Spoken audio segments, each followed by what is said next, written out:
कहानी है एक लड़की और एक चुड़ैल की। लड़की का नाम गीता था। उसका इस दुनिया में कोई नहीं था। उस लड़की को रोज़ सपने में एक धुंधला सा चेहरा दिखाई देता था जो उसे हमेशा मदद के लिए पुकारता था। आखिर क्या राज था उस चेहरे का? वह उसे क्यों मदद के लिए पुकारता था? ये जानने के लिए वीडियो के अंत तक बने रहें। उस सपने से परेशान गीता शहर छोड़कर अपने गांव वापस आ जाती है। लेकिन गांव पहुंचती है तो क्या देखती है? हर इंसान डरा और सहमा हुआ। सुनसान गांव, वीरान सड़कें, मुरझाए पेड़, ना कोई पंछी का शोर, ना किसी जानवर की आवाज़। एक बार रात को गीता किसी काम से घर के बाहर निकली तो उसे महसूस हुआ कि कोई साया उसका पीछा कर रहा है। वह घबरा कर इधर उधर देखती है लेकिन वहाँ कोई नहीं होता। वह डर कर अपने घर वापस आ जाती है। लेकिन रात को वह ठीक से सो नहीं पाती क्योंकि उसे बार बार अपने आसपास किसी बुरी शक्ति का एहसास होता है।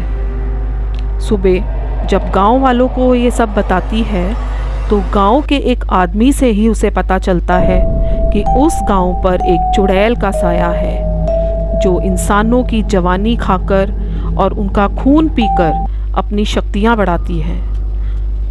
हर पूर्णिमा की रात वह चुड़ैल अपना शिकार ढूंढने गांव में आती है। किसी बच्चे या जवान को उठाकर ले जाती है। ये सुनकर गीता बहुत परेशान हो गई। रात को सपने में फिर वह धुंधला चेहरा दिखाई दिया, लेकिन इस बार वह उसे कुछ बताना चाहता था। वह उसे उस रात के बारे में बताता है जब चुड़ैल सारी जादुई शक्तियां बढ़ाकर अमर होने वाली थी। वह उस रात को गीता को मारकर उसका खून पीने वाला था और उसके बाद उस चुड़ैल को कोई नहीं मार सकता था। वह अमर हो जाती। उससे बचने का एक ही रास्ता था, वह किताब, जिसका राज उस धुंधले चेहरे के अलावा कोई नहीं जानता था।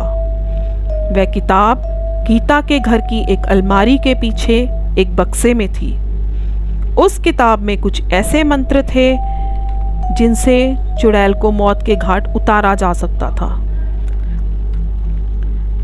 वह मंत्र ऐसा इंसान ही पढ़ सकता था जो दिल का सच्चा और समझदार हो। और गीता एक ऐसी ही लड़की थी। जैसे ही गीता मंत्र पढ़ने लगी वैसे ही चुड़ैल की शक्तियां कम होने लगी।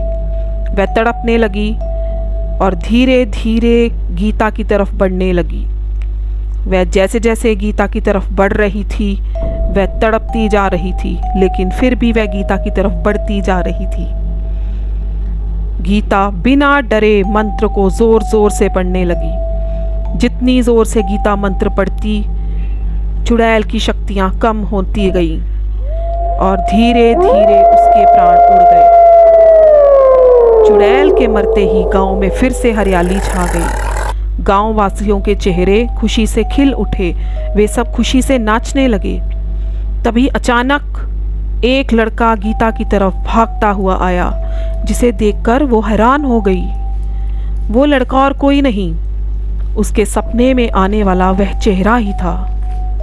उस लड़के ने गीता को बताया कि उसे चुड़ैल ने कैद करके रखा था और अपनी शक्ति बढ़ाने के लिए वो उसका खून पीती थी।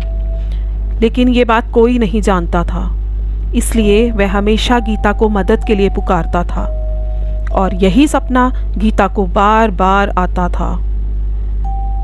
गीता को वो लड़का सपने में इसलिए दिखता था क्योंकि वो और कोई नहीं, उसका अपना सगा भाई था जिसको चुड़ैल बचपन में ही उठा ले गई थी और उसने उसको काफी हद तक अपने जैसा बना लिया था।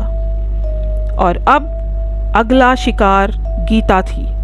लेकिन अच्छाई के सामने बुराई की जीत कभी नहीं हो सकती। अगर हमारा मन सच्चा है और भगवान में विश्वास है तो कोई भी बुरी शक्ति हमारा कुछ नहीं बिगाड़ सकती। और इसी तरह से गीता ने अपने साहस और भगवान के प्रति विश्वास से गांव वालों को चुड़ैल के आतंक से आज़ाद कर दिया।